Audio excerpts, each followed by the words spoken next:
Well, happy Monday, everybody.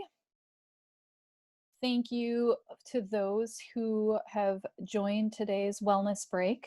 I'm Dr. Crystalline Montgomery, naturopathic doctor, licensed acupuncturist with the M Health Fairview Integrative Wellness Psychiatry team. Today's topic, we're going to be talking about key nutrients for immune health. I want to start off by saying for those that are joining us live, we're going to keep the chat board up. So please, if you have any questions whatsoever, go ahead and write them in to that chat where there's a little chat group, and you can type in your questions. I'll be keeping my eyes and ears on that. For those that aren't joining us live, and are joining us via maybe finding the video on YouTube, maybe you don't get to ask your questions, but we'll provide an email address at the end so that if you have any follow-up questions, you have a place to send them. So we'll get started here. So just a quick reminder, the wellness breaks, for those that are new to the wellness break, we've been doing these since June. These are all the topics we've been covering so far. We've got supporting resilience with food and nutrition, what's the big deal with magnesium, so on and so forth. A couple weeks where we didn't have sessions. Looking ahead, we have today's topic, which is nutrients and foods for immune health. I'm really excited about the coming weeks topics. We've got recovering from stress, optimizing digestive health, one of my favorite topics. Also, we're going to talk a little bit about how do I know what foods are best for my body? We're going to spend a session talking about methods for evaluating dietary triggers of inflammation. This is a really popular topic these days, both in my private practice, and I get a lot of questions about it from others. After that, we're going to go talk about daily practices to cultivate resilience, how to regulate cortisol levels naturally, and then lastly, we're going to talk about using nature to support our mental health. So I also encourage people, if there's a topic you would really like to learn more about, please don't hesitate to send those in. I'm always open to considering sorts of topics and questions. But we are kind of wrapping up the summer, and we're evaluating how frequently to do these sessions as we head into the school year. So for those that weren't already aware, say you've missed the session or you know somebody who cannot make these sessions live, since they're on at 12:15 on Mondays, we have a YouTube channel. Head on over to YouTube, type in Psych Wellness, and the page should pop up. We are still sending out links to each of the sessions for people, but as you can see, if you were to go on to the website, you should have access to them, and you can click on your favorite episodes, whether they are the wellness break, or perhaps you want to do some yoga or Tai Chi, or even I think we're going to be having some mindfulness breaks up there as well. Exciting stuff. So on to today's topic, nutrients for immune health.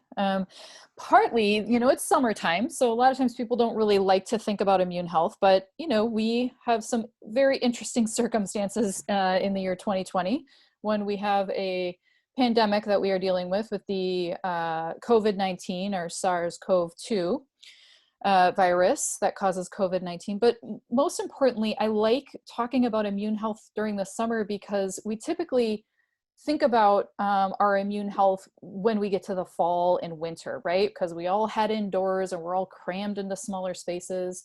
And I like talking about this during the summer because it sort of gets us thinking ahead rather than kind of scrambling at the last minute when fall comes to try to figure things out. So we're going to talk a little bit about just a few different nutrients that can be used to support immune health, as well as foods that have those.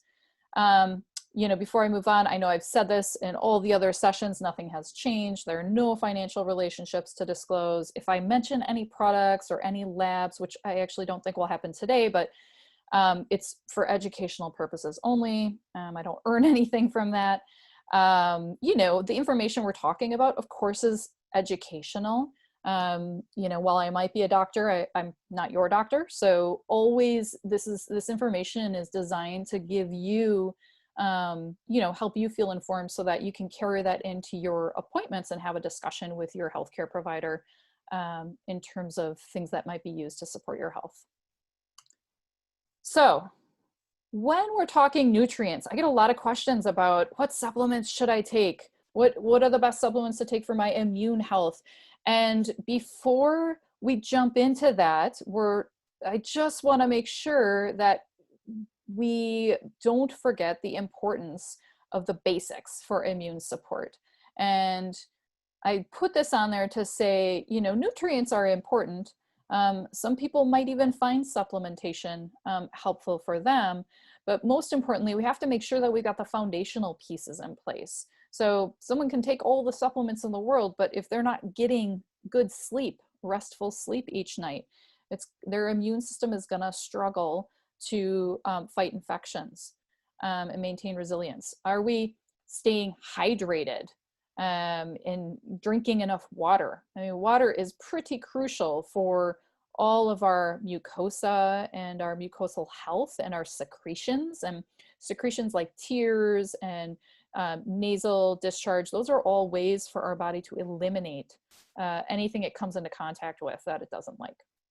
I put donuts here not because you should be eating donuts to support your immune health, but mostly because they're the prettiest looking thing that we know contains a decent amount of sugar in it.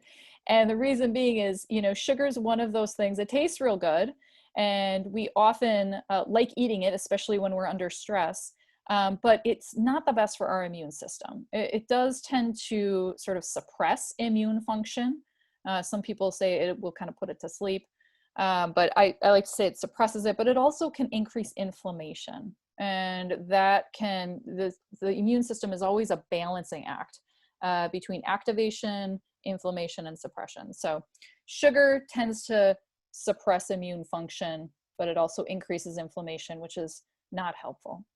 And activity, exercise, very important. You know, whether it is a walk outside a few times throughout the day, gardening, maybe you're someone who does like to run or bike outdoors, lifting weights, doing body weight exercises, going kayaking and spending time on the lakes and rivers. There are so many ways to be active during the summer. Sometimes we have to schedule it for ourselves to keep us on track to make sure we do that every day. So we've got these on board. Now let's talk specifics. Well, you know, this list, this graphic here could be a lot bigger. I'm sure if I opened up the discussion board to the people attending the live lecture, I would have all sorts of questions about other nutrients or vitamins or even herbs, because you see some herbs on here as well that are helpful for the immune system. And I put this on here to highlight that there are tons of things. There are many, many things that can support immune function. They all are going to have different activities and actions, and some of them will have multiple actions, you know, meaning they don't just act in one way. And they're all going to have differing levels of evidence or data to support the use. So this is sort of my short list, so to speak. It doesn't mean that I take all of these every day. It doesn't mean that I would recommend all of these, because not all of these would necessarily be appropriate for all individuals. And we'll talk a little bit more about that. But the key nutrients we're going to talk about today are the ones over here on the left: vitamin C, vitamin A, zinc, and vitamin D3. And we're going to talk about them because these are very foundational nutrients. And you know, I always get the question about what do I take when we're heading into flu season, or if I'm really nervous about getting sick, is there anything I can do to prevent getting sick? And to that I'd say, well, we don't necessarily have a single magic bullet that can prevent. We don't have great data behind that. However, we know that certain things will support immune function and resilience. And we know that certain things can decrease, you know, the amount of time, like the length of illness if someone is ill. But I mostly say, you know, let's make sure we've got some foundational nutrients on board that, you know, will sort of keep your body in a resilient state. It might not prevent you from getting sick, but the idea is that it's giving you, you know, you're working kind of from a different level so that if and when you get sick, now we have less that we need to add on board to support our immune system. And your immune system might be a little bit better equipped to fight whatever it is that it's dealing with. So let's start with vitamin C. This is a very common one. Many people know about this vitamin. It's very common. People often will dose themselves over the counter with it. I still get a lot of questions about it because there's a lot of different information out there. So just some things to remember about vitamin C. It's water soluble. So when we say something is water soluble, in general, what that means is that as you take it, you will pee it out, or it'll pass in your urine. So you don't necessarily accumulate stores in the tissues. Now that's a gross oversimplification, but that's the gist of it. What that also means is that sometimes people have to dose it frequently to maintain higher levels in the body. There's different forms. There's ascorbic acid or ascorbate, which is the most commonly found over the counter, very cheap and easy. There's liposomal C. So that is a vitamin C that is attached to a phospholipid with the idea that it helps to increase vitamin C levels in the body. You know, the evidence to support that as being necessary to increase levels is not super high. So when someone comes and asks me, is it important that I take this fancier, more expensive liposomal C? I say, no, it's not. Unless someone comes to me and they've tried dosing themselves with various types of vitamin C and it has not worked well for them and they're trying to find out if they can tolerate liposomal C better, then we'll try it. But the buffered vitamin C you'll also see on the market, and that is usually some combination of calcium ascorbate, sodium ascorbate, even a magnesium and potassium combined. And so the idea is that by adding these other ions or other minerals, it helps buffer the vitamin C, which can be a little harsh on the stomach or the digestive tract. It can be kind of irritating if you've ever taken vitamin C, especially if you've taken it on an empty stomach. You'll notice, ooh, that is a little rough. And by adding these other minerals, that can keep it from irritating the stomach or the gastrointestinal tract as much. Why do we care about vitamin C? Well, it does a lot in the body. It is an antioxidant, it's anti-inflammatory, it stimulates production of immune cells. And by immune cells, we're talking white blood cells. So the white blood cells, for those that are into immunology as well, I'm gonna oversimplify this, but you know, you've got viral fighters, bacterial fighters, parasitic fighters, and so ultimately it helps support production of those immune cells.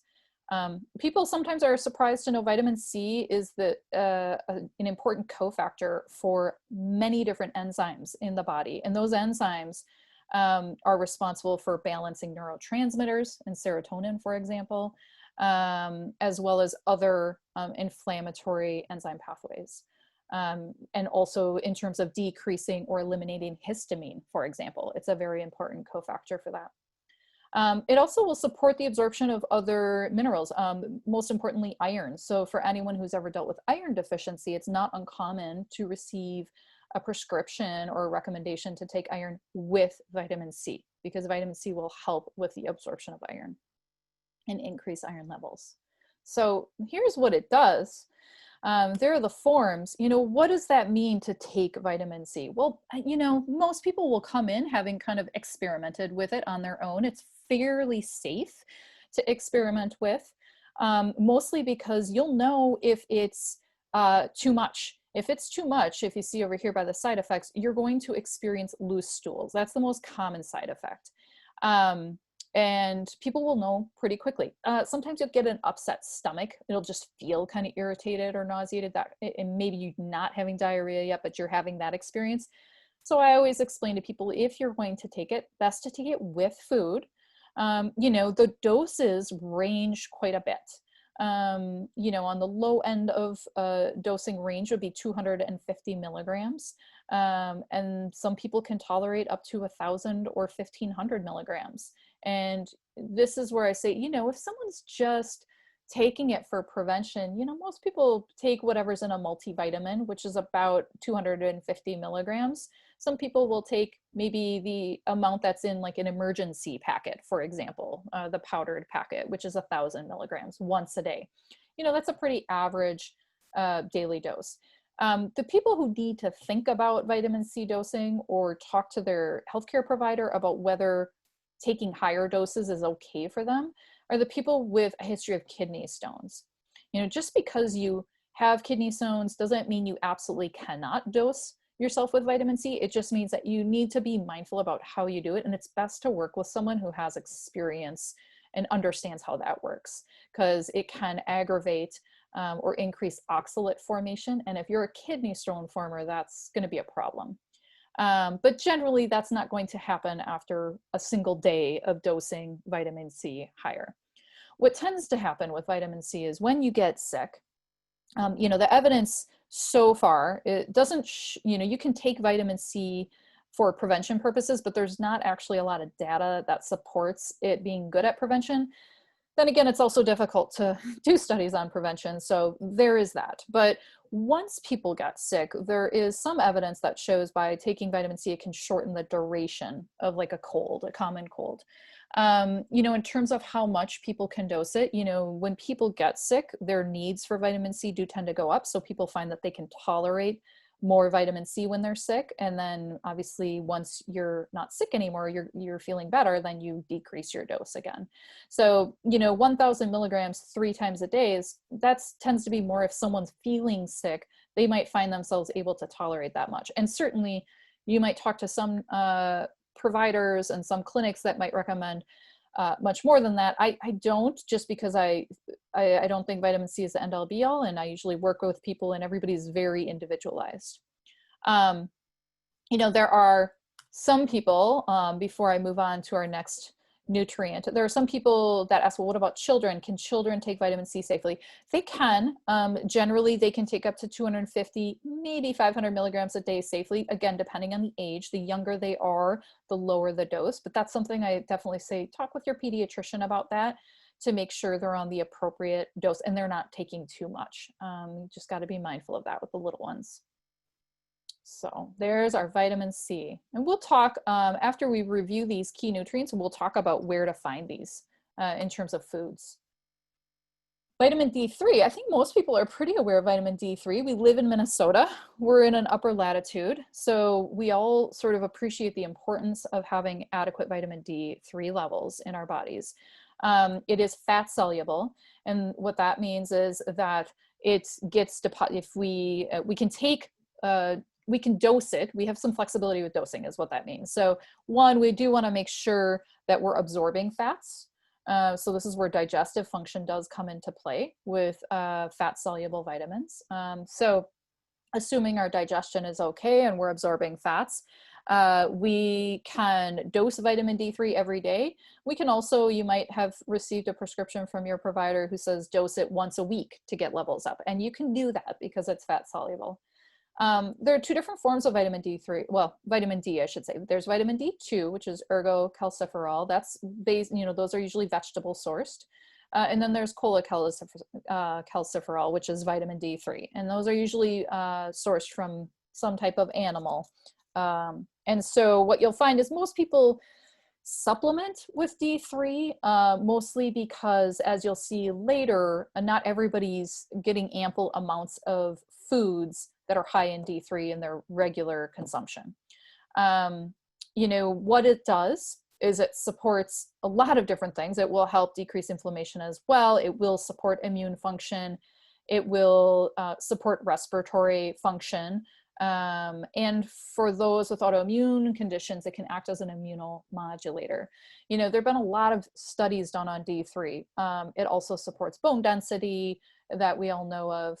And low levels across the board, we tend to associate with chronic disease. So it's one of those things where I say to people, it alone might not be the game changer, but if we're trying to do a bunch of other things to support your immune system and our vitamin D3 levels are not in a good range, we really got to do that first in order for everything else to work well. And then of course, if you've ever had low D3 levels in your body, people have commented they feel it. They will feel tired.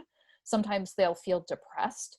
And so those are things to certainly rule out.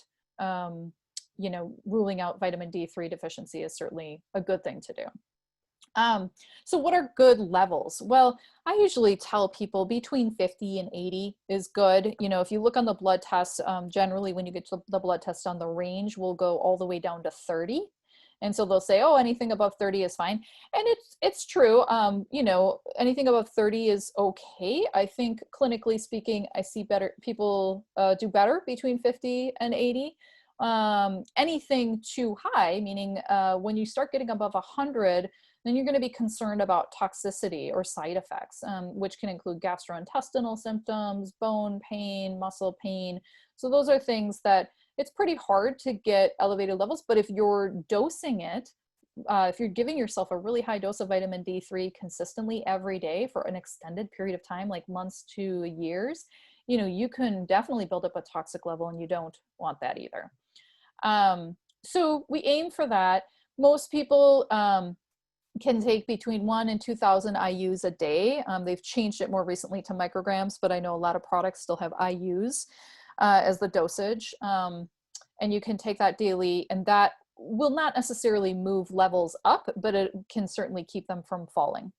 If levels are low, then this is where you need to talk with your doctor about increasing doses, taking an increased dose for anywhere from a couple of weeks to a couple of months, and then you can decrease it to that maintenance dose. And as I said before, taking high levels of vitamin D3, the reason why I put that on there is because I've had some people who really, really informed and had worked with other providers who, had kind of said to them, oh, it's a natural substance. Go ahead, you can take as much vitamin D3 as you want, 10,000 IUs a day for forever. And they came to me and I was like, whoa, you've been taking 10,000 IUs of vitamin D3 every day for 2 years? And lo and behold, we tested them and their levels were too high. So we really had to back that off. So that is vitamin D3. Let me just make sure do this. Now moving on to zinc, my next favorite. So zinc is a mineral. This is something that I find, luckily we have some good food sources. And so we like to use those as much as possible, and we'll talk about those. Why do we like zinc? Well, it definitely supports the production of white blood cells, which again are those immune cells.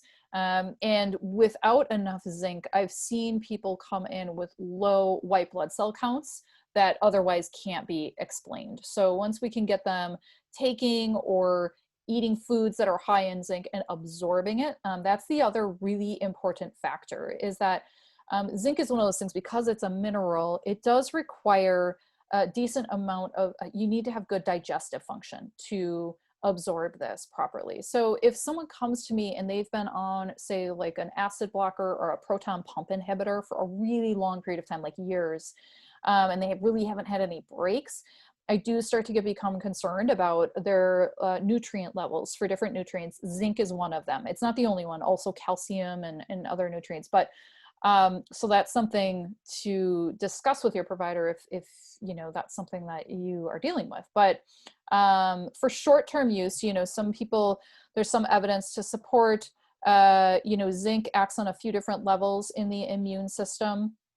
It helps get into the cell and then decreases replication, viral replication. It can support white blood cell production. Generally, if people are just taking it short term to support their immune function, we say between 15 to 30 milligrams a day. And there are various forms that I've listed down here below: gluconate, citrate, picolinate, chelate.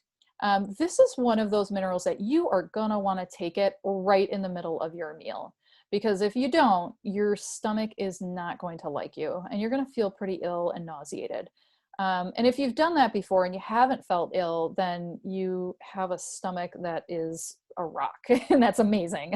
But generally, you want to take it mid-meal to avoid stomach upset. Also, too, for some people, I don't think this is relevant as much for today, because if you do find yourself supplementing zinc for more than 3 months, then you really should talk to your doctor about it, and that should be something you and your doctor have coordinated. because if you are taking zinc for more than 3 months, there's an increased concern about copper depletion. So oftentimes we add in some copper there to avoid that copper depletion. So, and just to make sure, no questions. Okay, so vitamin A, this nutrient is fat soluble, much like vitamin D3. It comes in a couple different forms. Beta carotene, which is going to be primarily what we find in plant-based foods. So beta carotene is what gives a lot of plants those really vibrant, rich colors, the oranges and the greens. And that is a precursor to the active form. And so once it gets in the body, it will get converted to retinoyl palmitate, which is the active form of vitamin A, a retinoid. You can get the active form from animal sources, and we'll talk about that in a little bit. Why do we like vitamin A? Well, because again, it supports the immune function on many different levels. It will support IgA levels. What's IgA? Well, you know, don't worry too much about it, but for those that are into immunology, it is a part of the immune system that supports the immune function and protection of our mucosa. And what we mean by when we say mucosa is anything that lines the gastrointestinal tract, the respiratory tract, which includes our lungs, our nasal passages, our throat, our ear eustachian tubes. So we've got a lot of mucosa in our body. And having adequate levels of IgA, secretory IgA, is very important for maintaining that barrier and protection from infection.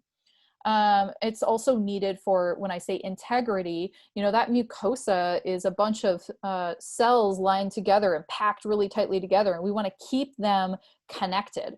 If they start becoming less connected, like what happens in leaky gut, where the cells start to kind of come apart, it leaves room for, you know, bits of food that maybe aren't properly digested and things like that, or even bugs and viruses to slip through the cracks and sort of irritate the immune system. Vitamin A will also support immune cells that fight off viruses and bacteria. And, you know, as a preventative, it's essential for eye and skin function. So, you know, many of the eye formulas that are out there, you'll notice that they have various carotenoids. You know, maybe it's zeaxanthin, maybe it's beta carotene. You'll see lots of different carotenoids in there. So vitamin A. Now, the thing to know about vitamin A is that the dosing range is quite, you know, it's fairly low. You know, 400 micrograms is kind of on the low end for infants. 1,300 micrograms is on the higher end for those individuals that are breastfeeding. You know, when it comes to illness, if someone gets sick or is trying to be a little bit more proactive in prevention of illness, you might be working with a doctor that says it's okay to take a little bit more. But I always recommend, when it comes to vitamin A, whether it's the retinoyl palmitate form or the beta carotene, if you are trying to supplement with something beyond what's in food, it's best you do talk to your provider about it, because it is possible for there are a couple circumstances where I'd use it with caution. One is down here you see first trimester of pregnancy. That will, high doses of vitamin A will cause ill effects on the fetus, the developing fetus. Also those with a history of liver disease. Vitamin A is converted in part in the liver, it's stored in the liver. So if someone has a history of liver disease and liver inflammation, just want to make sure you're not dosing it too high. Also, one more caution, and this is based on some older literature where you know, they did some studies and they tried supplementing various individuals with beta carotene, that precursor to vitamin A. And they found that people who were considered high risk for developing lung cancer, you know, primarily smokers, they actually found increased incidence of development of lung cancer. Now, it doesn't mean the beta carotene caused it, but since that study came out a long time ago, we've always used caution with beta carotene in those that are considered high risk. So food-based support, you know, eating foods rich in beta carotene, great idea. Supplementation with separate amounts of vitamin A or beta carotene, definitely talk with your doc about it. So here's a brief overview. We've got vitamin C, D3, we've got zinc, and vitamin A. So, you know, vitamin C, this is actually a very short list. You know, there's many, many foods. Pretty much anything that's a leafy green or a green vegetable is going to have vitamin C in it. Many fruits have vitamin C. These just happen to be the top fruits, like with the most milligrams per serving. Even red peppers. So anything that's brightly colored is generally going to be high in antioxidants, and vitamin C is just that. It's an antioxidant. D3 is a little bit trickier. You know, you can get it from things like herring, mackerel, sardines, cod, liver oil, tuna, salmon. It's in fortified foods. So if you drink cow milk over the, you know, that's commercially available, they will fortify it with, I think they fortify it with D2, but it, you know, so that's another a source. You know, mushrooms are a source of vitamin D2, and so it's a nice way to further support it. And then, of course, sun exposure. You know, and this gets always a little tricky with people, because I know sometimes people are like, well, but I thought we're supposed to wear sunscreen if we go outside. We're not supposed to get too much sun. And it's true. You don't want to go out and burn. However, you know, sun exposure is one way that your body produces vitamin D3. So when the sun comes into contact with your skin, you've got melanocytes in there, and they will help support conversion into D3. If you get too much sun exposure, that is not good, because then you're going to increase oxidative stress, and that will increase your risk of cancer. But, you know, I always explain to people 20 to 30 minutes between the hours of 11 and 1. You know, it doesn't have to, that's sort of your ideal time here in Minnesota, because we live in such a northern latitude. Now, if you're living on the equator, it's going to be a little bit different. And it's also different, you know, each individual I have found, regardless of skin color, will have a different rate at which they convert vitamin D3 from sunshine. Meaning, you know, I have some people that say, well, I'm outdoors all summer, I should be fine. And I say, great, the best way to find out is just to test. So ask your provider for a test, find out what are your levels at the end of the summertime going into the fall. Do they look pretty optimal? Great, then you probably are converting fairly well. You know, if you've been outside all summer with exposure, and maybe you put on sunscreen, but you're getting a little bit of sun exposure without sunscreen, then, you know, and you check your levels at the end of the summer and they're not that high, then, you know, you're probably going to need to rely somewhat on supplementation, or you're going to have to increase your intake of these other foods, which is okay as well.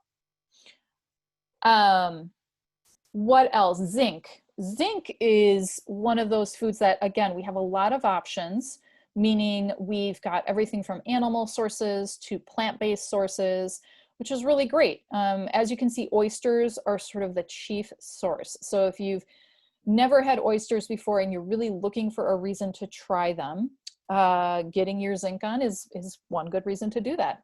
If you're like me and you've tried oysters and they just weren't for you, then you rely a little bit more on the other ones, knowing that you're not going to get as much zinc from these other sources.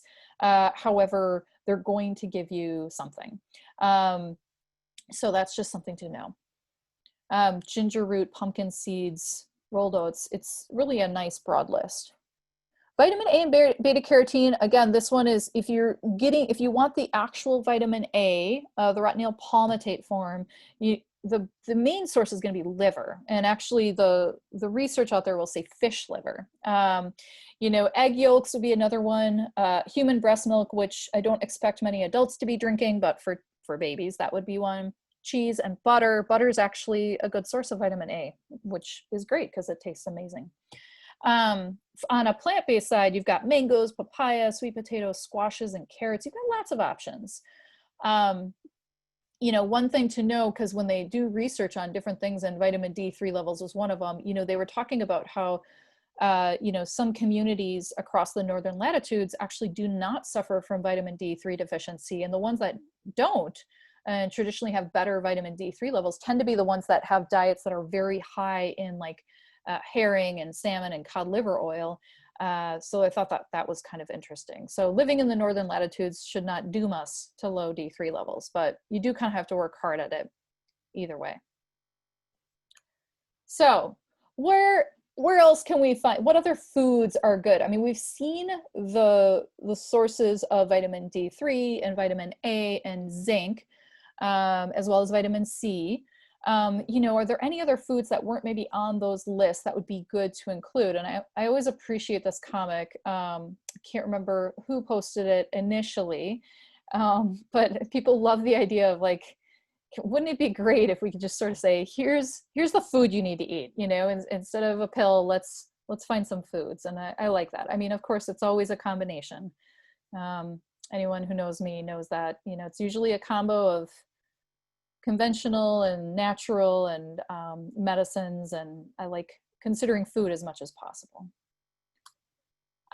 So immune supportive foods, you know, with our last few minutes here before I open it up to questions, you know, there are many immune supportive foods. So this is a very brief list, but the reason why I focus on these is because when I think about other nutrients that are important for immune function, I think about things like quercetin. Quercetin is this bioflavonoid that acts as an antioxidant.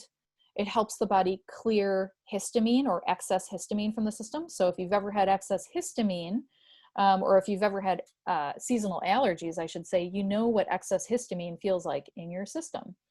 And quercetin containing foods, luckily we have many different options. The main, most common ones that we know about are onions and apples, which is great because those are great foods, and you can chop them up and add them to various dishes. You can saute the onions. Garlic is above and beyond just a wonderful food. It acts as an antimicrobial broadly, meaning it can act against bacteria, it can act against parasites, it can act against fungi and viruses. So it has broad antimicrobial effects, and it's also supportive of the immune system. It's also very heart healthy. You know, and this actually goes along with vitamin C as well, which I didn't say back there, is, you know, adequate levels of vitamin C can absolutely be helpful for cardiovascular health as well. But garlic is one of those, when I know we have someone who wants to support their immune health and they happen to have a history of high cholesterol, I'm like, garlic is great for that. You know, it's super helpful for cardiovascular health in general. Fruits and vegetables, that's a pretty broad category, I realize that, but really anything that is colorful. So as we mentioned before, peppers, Brussels sprouts. I mean, here in Minnesota, right now in the midst of summer, we've got lots of options. You go to a farmer's market, maybe you have a CSA, community supported agriculture, and you get a weekly box from a farmer. Maybe you just go to the grocery store and you're seeing more options on the shelves. That in-season produce is great because it contains a lot of phytochemicals, antioxidants, that are supportive to decrease inflammation. And the reason why the inflammation, I keep harping on that, is because one of the big things is, you know, protecting yourself against getting sick is one part of the immune system equation. Once you get sick, part of what makes us feel so awful, yes, it's the virus, say it's a virus or a bacteria, but viral illnesses are very common during the cold and flu season, and especially right now. And the viruses go in, they kind of replicate and they do their thing. What makes them so awful is that they stimulate this inflammatory cascade. And some of those inflammatory messages are designed to help us stop and rest. We start to get really tired. Maybe we build a fever. Those are sort of our body's innate way of trying to fight an illness. But sometimes those inflammatory chemicals and signals can be quite damaging and make it really awful for us. And that can actually lead to some of the awful outcomes that you see with various viral illnesses. So that's why decreasing inflammation via various foods can be super helpful. Green tea is great because it has a catechin, an epigallocatechin gallate, which we call EGCG for short, but that is very helpful. It can help zinc get into the cells a little bit more effectively. And I don't like to forget about thyme and oregano. I mean, these are sort of nature's first broad antimicrobial herbs. They're great. They're antifungal, bacterial, antiviral. They make food taste good. And again, mushrooms you have as well. Mushrooms of every type and variety. So we've got lots of options here. And I want to make sure that we leave just a couple minutes here. I know we just have a few minutes left. So if you have any questions, go ahead and type them in right now. We kind of flew through a few different nutrients. We flew through some foods while we're waiting to see if anyone has any remaining questions. You know, I just want to remind people that if you aren't already on the sort of mailing list, and you want to stay informed about whether we do any classes in the future, whether they're in person or virtual, if you're interested in learning more about or taking advantage of some of our integrative services like acupuncture, naturopathic or functional medicine, those are the two that I do, but there are also individual mind-body sessions. There are also health coaching sessions. I encourage you to send an email to our psychwellness@umn.edu. And just give them your name and info so that you can stay informed about that. And in case anyone really likes spending their days reading research articles, here are just a few different references, of course. But I'll give people a couple of minutes here. If there are any questions, please go ahead and speak now.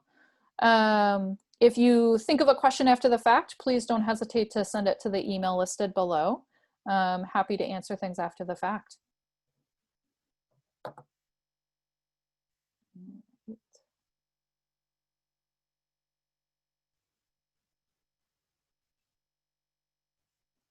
Excellent. I'm also just making sure my computer sees the chat here. Excellent. Well, I appreciate everyone for joining us today, those that joined us. I look forward to seeing some of you next week if you're joining us next week. Please stay safe. Have a wonderful rest of the week and afternoon. Thanks all.